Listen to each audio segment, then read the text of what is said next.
வந்து பாத்தீங்கன்னா GKM colony 26 street cut road. Last time வந்து பாத்தீங்கன்னா 10,001 லட்டுல பண்ணிருந்தோம். இந்த வருஷம் பாத்தீங்கன்னா 5,001 முருகர்ல பண்றோம். ஸோ இதுதான் வந்து ஸ்பெஷாலிட்டி. இது வந்து பாத்தீங்கன்னா நம்ம யங்ஸ்டர்ஸ் எல்லாருமே சேர்ந்து பண்ற ஒரு விஷயம் தான். லாஸ்ட் டைமும் சிறப்பா அமைஞ்சது. இந்த வாட்டி எல்லாரோட சப்போர்ட்டாலும் நல்லபடியா சிறப்பா அமைஞ்சது.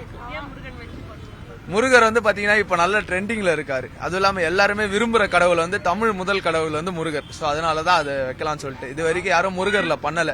ஸோ நம்ம பண்ணலாம் சொல்லிட்டு இந்த முருகர் வந்து கூர்காந்த்ல இருந்து வர வச்சோம் நம்ம ஆக்சுவலா.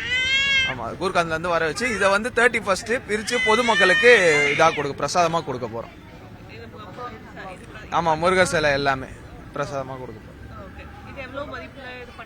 இது பட்ஜெட் வந்து எங்களுக்கு டோட்டலா பாத்தீங்கன்னா 7 lakhs ஆச்சு இப்போ வரைக்கும் எஸ்டிமேட்டடா. இன்னும் ஃபுல்லா கம்ப்ளீட் ஆகல. ஒன்ஸ் நமக்கு கம்ப்ளீட் பண்ணும்போது தெரியும் என்னன்றது டோட்டலா.